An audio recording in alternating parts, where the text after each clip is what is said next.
So guys, coming into your senior year, how does this feel a little bit different from previous years for you? I think for me, it would be just the team. You know, we had a little bit of people that left from last year. A lot of new faces as well that are playing. We're really excited to get the season going. I think the young guys are really eager, who haven't been out there, really talented young guys that are ready to just compete and fly around and have some fun. Yeah, I think for me, it's weird being the old guy on the block. I mean, we got Daniel here 6th year, but besides that, I feel like I'm one of the older guys, especially in the O-line room. You know, we had some 6th-year guys there, and so to be the oldest guy is kind of different, but I like the challenge of trying to be the leader, and super excited to see what the O-line can do and what the whole offense can do this year. Daniel, you mentioned the younger guys. Have you ever seen a bigger crop of young guys that are probably going to play pretty big roles on a team as this year's team? It's a good question. I would probably say this is the youngest group of guys that we probably have that are going to have good roles on our team. You know, in years past, probably we've had handful of guys that are old guys, handful of mid-year guys, and then a handful of young guys. But you know, like I said, these young guys are eager to get out in the field. They've been patiently waiting to get their time, and their time has now come. So let's see what happens. Yeah, I think we have a good group. I always forget now that I'm super old that a lot of these guys aren't really young guys anymore. So in my eyes, they're 2 years younger than me, but really they're juniors. So it's kind of their time to step up, and they have a lot of talent. So we're super excited about that. And, they're really excited to play. And so when guys are excited to play and want that role, that's always something special. Who are some of those young guys that kind of surprised you during this, off season? Yeah, I mean, there's a bunch that we can name. I'll go defensively. Yeah, you go defensively first. I mean, defensively, you got Lou again coming in the corner, Colin, Isaiah. You know, we got young linebackers, Femi. We got the transfer Sermon coming in, Blake Anzalatis. Safeties, you got Hunter Barth, Ray Woody, Miles Williams. And then interior guys, you got a lot of young guys, Ethan Saunders, Ricky Correa, Keely Calhoun. So like I said, they've been eating out there in the workouts in the summer, so I'm excited to see all that hard work pay off. Yeah, offense, ton of young guys that have lots of talent. J. Mike Sturdivant's going to be able to play a lot more this year. He's really uber talented. Same with Maven Anderson. And then also got a mid-year guy, Jay Knott, who's really proved a lot and is already, doing the right things as a early enrollee. So super excited to see what he can do in that loaded off running back room. I think anymore, not much surprises me.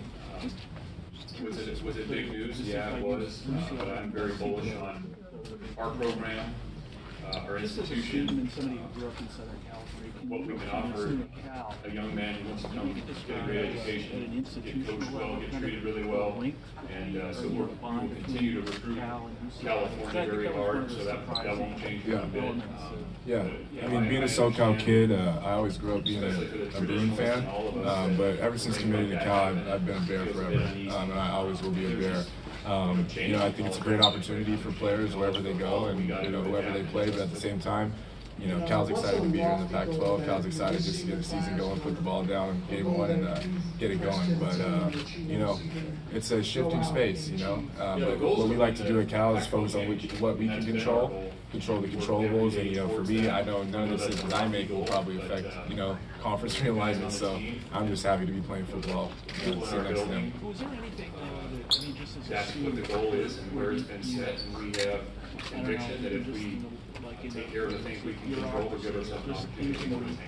There is a link between the two schools. Yeah, I mean, it's definitely UCLA and Cal are part of the UC system, but at the same time, like I could tell that something was shifting, something was changing, and I didn't think that was my lane to necessarily take part in and make an effort. I wanted to be there to help whoever I needed to help, whether it was Coach Wilcox or somebody, give my input and my insights, but at the same time, you know, I'm a football player and I'm happy to be balling. So. Skill positions.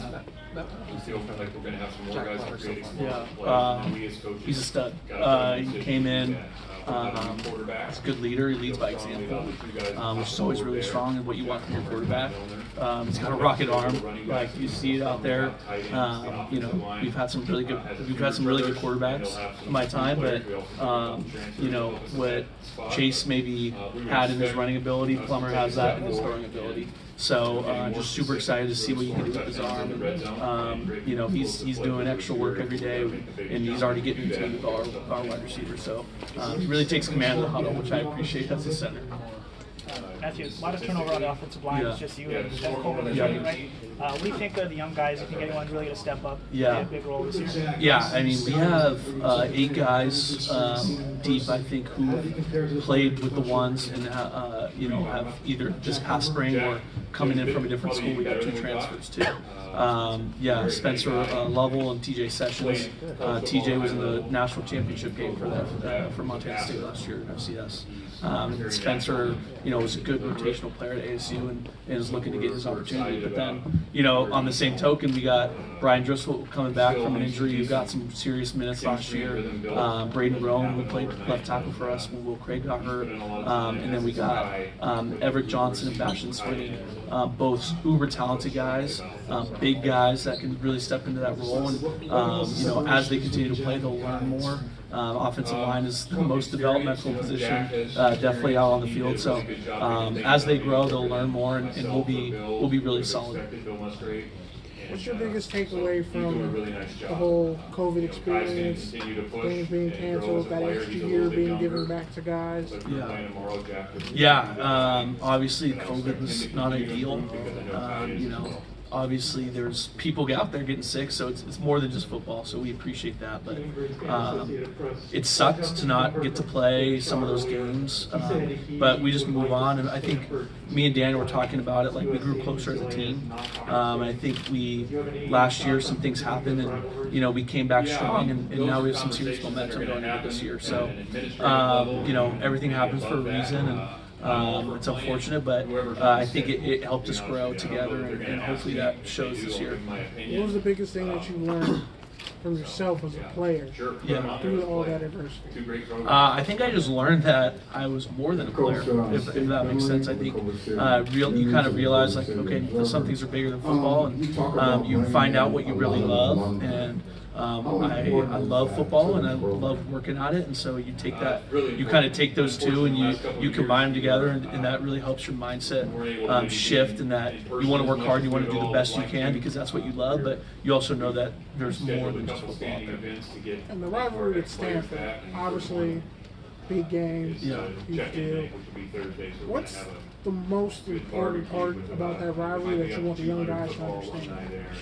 Keeping the axe or getting the axe back, that's for sure.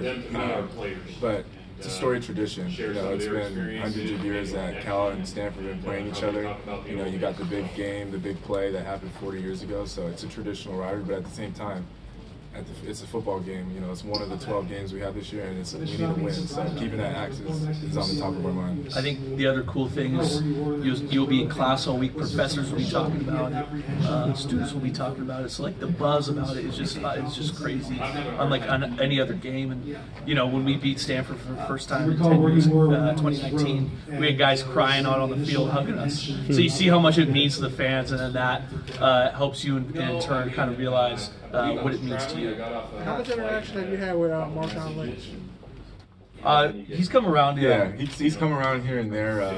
You know, every time he comes on the campus, it's a couple big eyes and whatnot. We're really happy to see him, and he's always a character. You know what I mean? He's a funny guy, but he's highly intelligent. He's a great man to know. So trying to connect with him, stay in contact with him. You know, gotta love the beast mode. To add to the Stanford comments, Berkeley hasn't won against Stanford at Cal Memorial since 2008. So my question to you is, how important is it for you to get the win at Cal Memorial? Yeah, it's super important. You know, we've done it over there a couple times now in recent history, but you know, we want to do it in front of our home fans. Our fans travel well over there, but just to be, you know, at Cal Memorial, Strawberry Canyon, you know, there's nothing like it hearing the band play. So. it's going to mean a lot to us, that game, and hopefully we can go out there and just give it our all, and hopefully the rest will fall into place. Do either of you have any red in your wardrobe? No. No. Daniel, the takers, Ashton Davis, Cam Bynum, Jalen Hawkins, Elijah Hicks. I heard you guys always went above and beyond film study. What are you doing to bring up the next generation of takers behind you? It's like you said, film study. The big thing we like to preach is just practice like a pro, right? So when you're watching film, are you not just watching it for the pleasure of it? Are you trying to have some type of goals, mindset in place? Like you said, you had some great guys in front of us that you got to learn from. But I'm not just the old guy there. You got Miles Williams, a couple other 4th and 5th years that got to learn from those amazing individuals. You had Josh Strait and Elijah just in our room last year, and just picking their brains has been huge for all of our progress and development as a player. So that's what I'd say there. How much have you had a chance to kind of enjoy the Bay Area, in particular Oakland, in your time in Berkeley? Yeah, we love going there. I think the best part about that area is the food. So, guys will be going to Hot Boys, guys will be going to get food over there all the time. So tacos. Yeah, tacos, Chili Linda, get some shout outs here. But yeah, we love Oakland. I think we love that connection, and with some of the teams leaving Oakland, we hope that we can be Oakland's team. Yeah, being a SoCal kid, I think you got a little rivalry with the Bay and LA, but you come to learn a lot and enjoy and soak everything in the Bay. It's a unique community, it's a unique culture, it's a strong culture, but it's been an amazing 5 and 6 years for us being in there for the community. How do you feel about Nations and In-N-Out? Nations and In-N-Out, both fantastic burger joints. You got to get double. I'll go In-N-Out, but for breakfast I'll hit Nations every time. Pie? Yeah, the pie hits. Matthew, you're on the watch list for the whirlpool trophy. How does it feel to be recognized for your community contributions? Yeah, I think it means a lot. It's like I was talking about earlier, it's more than just football. And so, as you grow, and learn things, you realize you can reach out and you can really make a difference. So just try to use my platform to help others and to do things in the community that I get a chance to do. So it was a huge honor alongside my teammate Trey Pastor. So just honored for my name to be even associated. Matthew, correct me if I'm wrong, your first start was 2019 against UC Davis. Yep. You played a huge role the following week. Deltosa Craig out, as a freshman, helped Cal beat UW in the Lightning Bowl. So my question is, which team should be struck by lightning next? Ooh, that's a great question. I'll go. Let's go with UCLA. We're the #1 public institution, so we'll strike them down. And let them know that we own that title. You have a really big game against Notre Dame early, little over a month. How do you kind of prepare to play a powerhouse school like that? Yeah, I think obviously everyone's excited about it. You circle your calendar, preseason, but you just kind of got to go week by week. You start thinking about them too early. You're going to overlook the opponents ahead of you. Also, if you're watching film too early, you might start seeing ghosts, things that aren't really there. So you just got to take it week by week, do the same routine that you usually do, and the rest will take care of itself. But obviously, super excited to go over there and get that opportunity. One that's leaving for Burbank, one that's leaving for LAX. Brett Johnson coming back, Xavier Carlton from Utah. Anything you've seen out of him? How do you feel about the defense with those guys? Feeling better defense next year? No, yeah, I'm very confident with our group. We added some good transfers with Odua, Xavier Carlton, like you said, Jackson Sermon inside. I think we got a little bit of depth this year that'll surprise some people. But at the same time, we're always going to be storied Cal defense. Strong, hard-nosed, and whatnot. So we're excited to get going, that's for sure. But Brett's coming back off his injury. He's looking great. Xavier came in. Even though he's a transfer, he's doing a great job leading some younger guys, too. So I'm excited. I'm definitely excited. Thanks, guys. Alrighty. Thank you. Thank you, guys.